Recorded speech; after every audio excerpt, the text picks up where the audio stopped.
folks, and welcome back to Dead Pit slash the WrestleMania. I'm the Creepy Kentuckian. I'm Uncle Bill. How's everybody doing? So, what are we going to be watching, buddy? What are we going to be doing now? This one was requested and sent in by Baller and Shot Caller Brock. He did a 1 month request, Uncle Bill. He just wanted this. He's like, you guys need to see this. And this was requested a few weeks ago before WrestleMania. But you're getting to it a little bit afterwards. But I'm sorry, there's tons of wrestling stuff to get into. But man, I am really glad that I watched this because it's a brand new documentary that was released on Peacock. You can get on the cock and enjoy it. It's still on there. That should be their slogan. Get on the cock. Yeah. Get on the cock and check out this doc from 2025.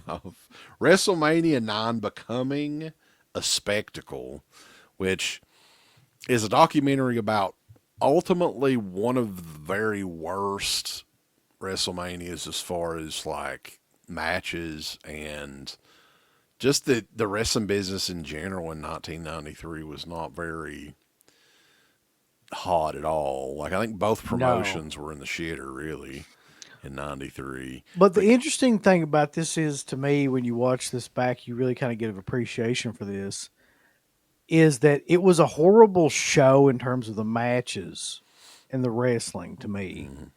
But the look of the show and the design of the show and everything was actually pretty iconic and still memorable to this day. And it's really the difference between WWF at that time and WCW, which is if you watch WCW around this time, all of their stuff looks like shit. It's dark. It's colorless a lot of times. It's just very like poorly produced. And WWF stuff around this time is like they spent a lot of money just making shit look good, even if it wasn't necessarily the product wasn't good. It looked like $1 million because it really was usually. And a lot of people were wondering, like, okay, WrestleMania 9, why? Like, they did go back to Vegas this year for Mania 41, but why did they choose WrestleMania 9 to do this big feature-length documentary? And it is feature-length. It's another one that's nearly 2 hours long.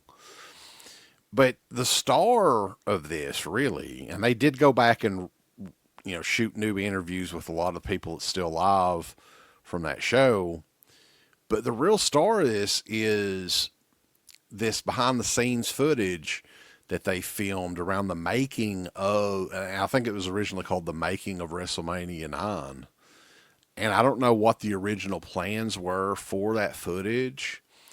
But I can tell you that I was aware the footage exists because a little bit of the footage was used in a Blu-ray that they did many years ago called The Story of WrestleMania. And they didn't, like, I think we got to see the majority of it, maybe if not all of it on this documentary here. There was just a few short clips on that Blu-ray. But man, they are fucking amazing at editing this stuff together and making and I've said before, I think some of this stuff could do well theatrically. Mm-hmm. I don't know why that they haven't tried to do that, to just as an experiment to see how it would do.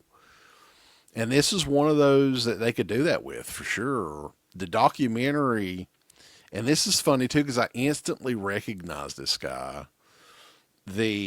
Today he is the Vice President of Media Clearance and Research, George Germanicus. It's some sort of, I don't know if that's a Greek name or what. I can't pronounce it. Do you remember these characters that they had in the mid-90s? Adam and George. They were supposedly fans of WWF and they were in commercials and they interacted a lot with I'll probably have to send the clips because this was like around this time, 93, 94, 95.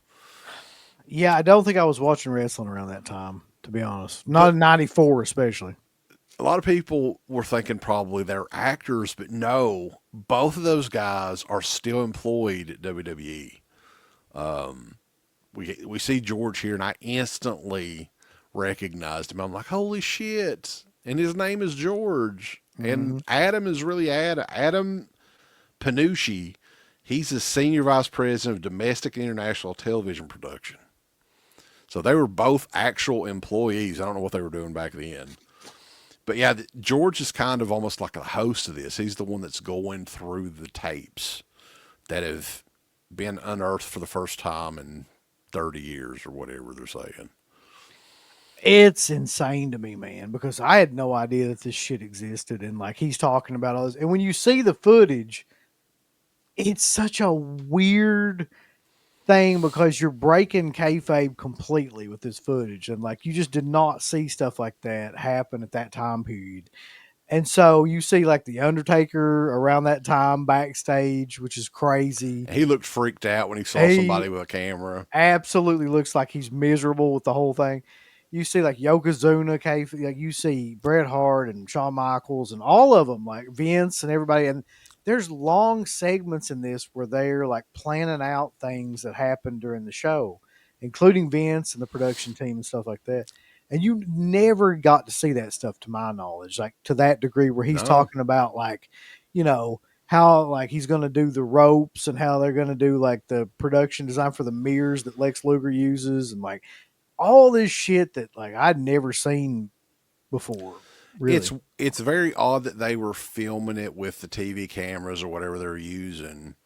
Because ultimately, what it looked like to me is almost like home video footage. Is what Yeah. they weren't really going for anything in particular. They were just filming the behind the scenes happenings at the time, and a lot of interesting stories about the event as well. Like they went through match by match on this show. Yeah. And a lot of the people they have on there, they had Shawn Michaels, Hogan, Brett, Taker, even had Sean Mooney. The Steiner brothers were on there. Rikishi, he was one of the head shrinkers. They had him on Yeah. there. So a lot of people that I guess they had access to talk about the event and the matches. Rotunda and DiBiase and all those people they were on there. Yeah. Yeah. Um, Beefcake was on Beefcake. there. Yeah. Uh, and that's the thing, right? So it's kind of like it's half part like an old like found footage film, really, of just like everything that went on behind the scenes of making WrestleMania 9.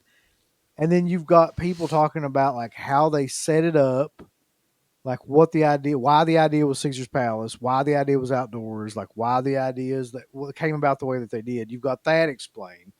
And then they go match by match and they talk about like what happened during each match and like the booking for those matches. And then people explain that shit too that were there that are still alive. Um, so yeah, it's kind of like two different things in one, which is just really, really amazing to see. They talk about the business being down as well. They were very honest. Like the early '90s in WWF and both companies, WCW, business was down. Like the first few weeks that the tickets were on sale, they'd only sold like 2,000 seats, Yep. and they talked about, hey, we're going to have to bring the Hulkster back, brother, to sell out the arena, dude. I And just of course they did. they did, which led to one of the worst. I mean, nowadays, one of the worst finishes of all time. But like, I get it from the perspective of back then because people don't really remember, but like younger people don't anyway. Like back then, really the only person that moved a lot of tickets was Hogan. Like he was really the main driving force of like wrestling at that point in time. Hmm. He just was like he was like the one that got all the kids in there that everybody wanted to see. And in '93 was still pretty much that way. He was kind of like on the downslide at that point, but like not really. Like people still wanted to see him. The person that I felt the worst for is Bret Hart because they screwed Bret Hart. How many times did they fuck over Bret Hart in WWF? And he led him like he was like, it wasn't a big deal. Like to me, he was really fucked over on this show. Yeah, I mean, and this is really just the first time, and definitely not the worst time he was fucked over by WF, but like it's pretty bad. Like it's pretty egregious what they did to him.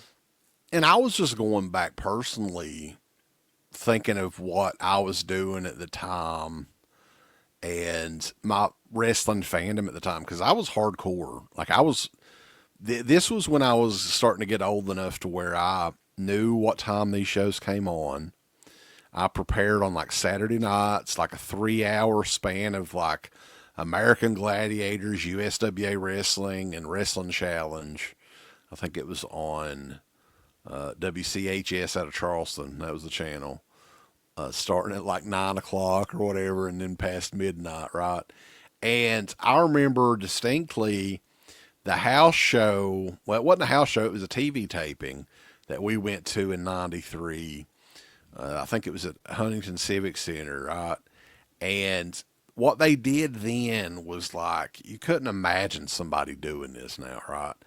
They filmed 6 hours of wrestling in that one night, like 5 or 6 weeks of wrestling superstars were filmed on that night. They were reshooting matches. I remember Scott Steiner fucked a Frankensteiner up in one of the matches, and they redid the entire match intro and everything, Oh, so he Jesus. could do the perfect Frankensteiner. So it took me back to that time, man, and that time. I mean, it was a cool time because yeah, it wasn't very expensive to go to the shows. They were talking about the prices for WrestleMania as well. The highest Yeah. price ticket that they had, the gold ringside seats, were $250, which is pretty big price in '93, but compared to now, Yeah, it's nothing now. I yeah, mean, yeah, that was another cool thing. They had like all of the seat charts and like what everything cost. It went like 250, 150. I think 25 was the cheapest, like if you were in the nosebleed section. But I mean, that's pretty crazy, man, for like an event like that to be going on. Um, but to me, like the best part about the documentary, aside from like them talking about the production and the sets and how they did the whole thing, was like the wrestlers talking about the matches and what led up to the matches and like how like their experiences in those matches, which I don't remember them really talking about that much before, like yeah. breaking down the individual matches and like what happened in them. And they had fans like they even had Sam Roberts, who works with Yeah, WWF, like talk about, you had Doink versus Crush. Both of those guys are no longer around, so they had the fans kind of talk about that match. And the interesting thing to me is they went in the whole thing with Hogan showing up with the black eye. They talked about that a long time, yeah. and I was kind of surprised. And Jimmy Hart and Brutus are still covering for the Hulkster brother. So I do don't. you think? I mean, that's the big question that came out of this documentary for me. Do you think Macho Man is the one that punched him in the eye, or do you think it was like, I don't. I think something else happened because Macho Man, like, for one thing, after Hogan won, Macho Man got in the ring and was helping him celebrate and shit. Like, you would think if and I know that they were not good friends at this point in time either. Like, Savage was fresh off the divorce with Elizabeth, and Hogan and his wife at the time had some things to do with that. That was kind of the story, right? So they didn't like each other, but I don't think, honestly, it was Savage, but I don't know what it was. It definitely wasn't a sailboat accident or whatever the no, fuck they that said it that was. shit that he when he was explaining it, I was just like, this makes no sense. Like what he's trying to say Yeah. happened. One thing that I fucking died laughing at in this documentary too is, they had the toga party thing. That was the whole theme of, Yeah, and that's the thing I'll say about WrestleMania IX. It was fun. Like the look of it, you could tell they were all having fun. It was like a party atmosphere and everything.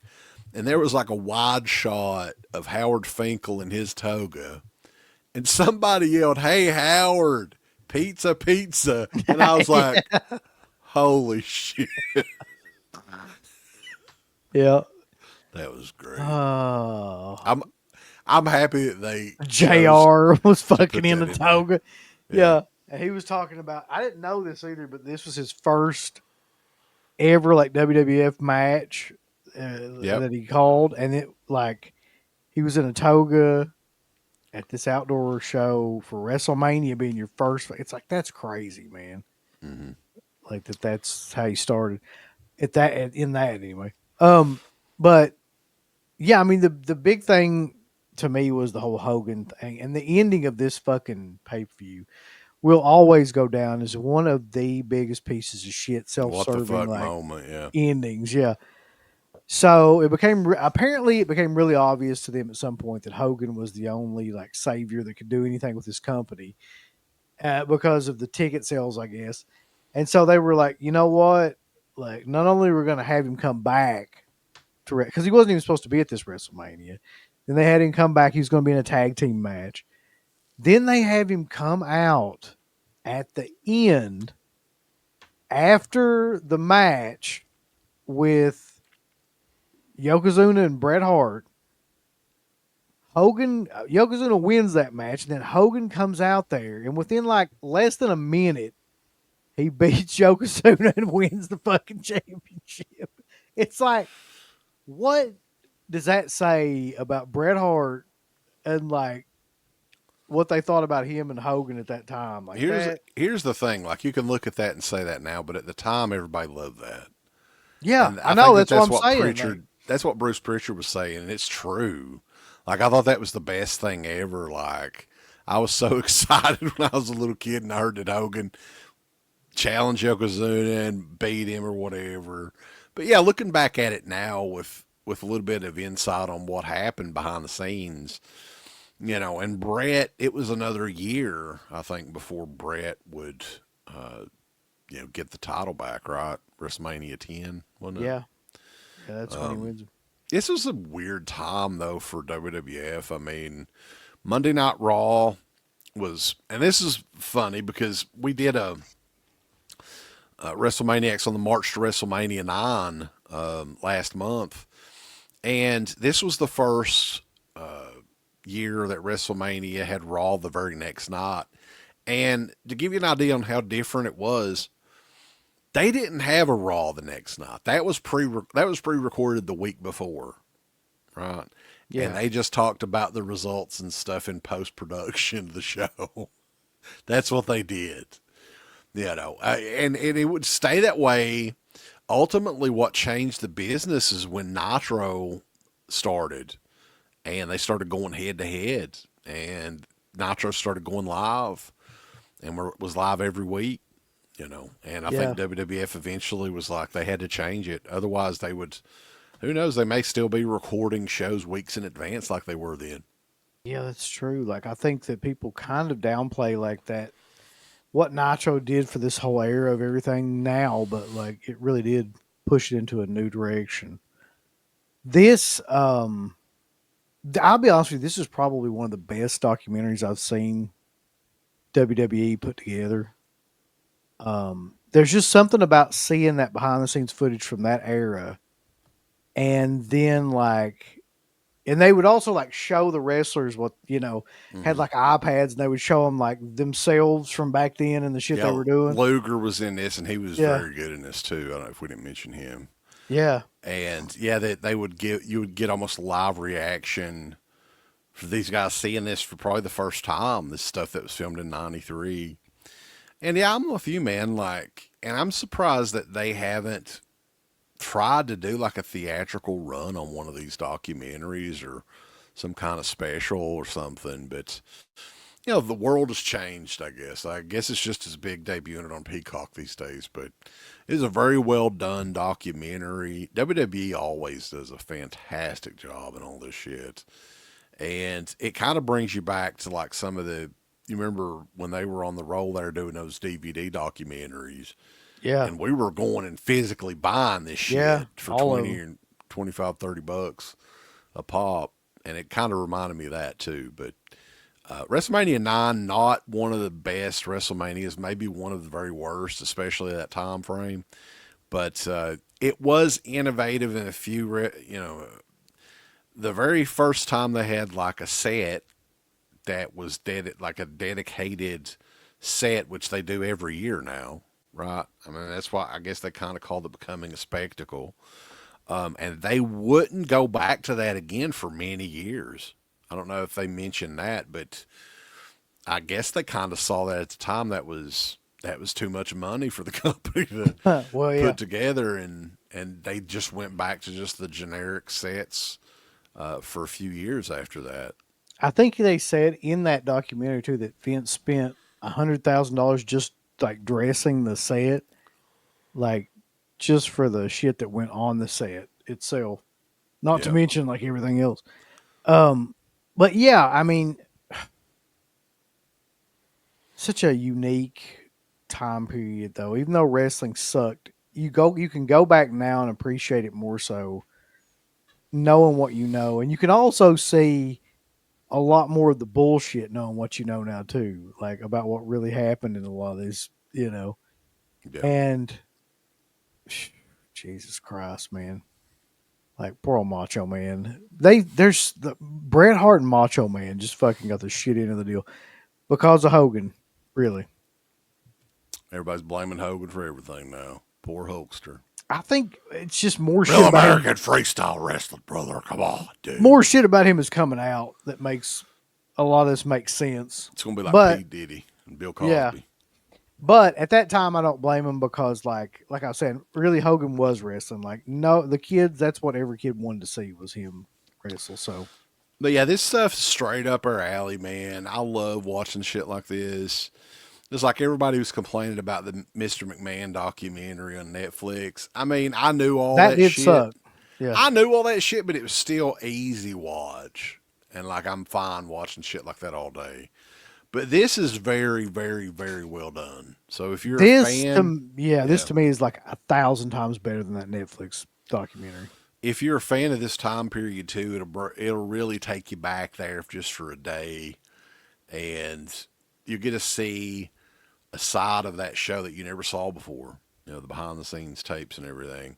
And I don't know if anything else like this exists in wrestling's past. It would be really cool to see. I'd heard rumors that WrestleMania 3 that they had to film 35 millimeter film footage for that, but I don't know if that's true or what the deal is. But this is very good.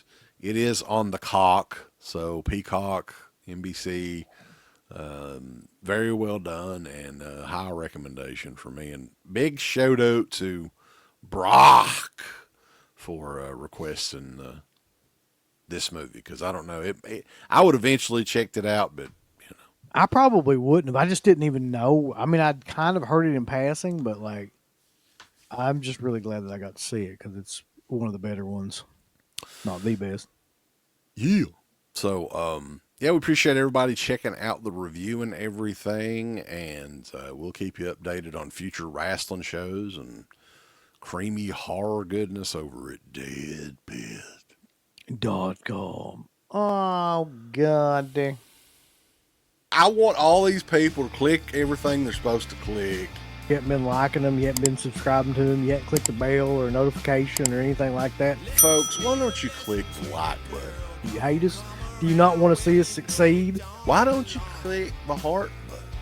Is this something that you have against our particular show? Why don't you subscribe?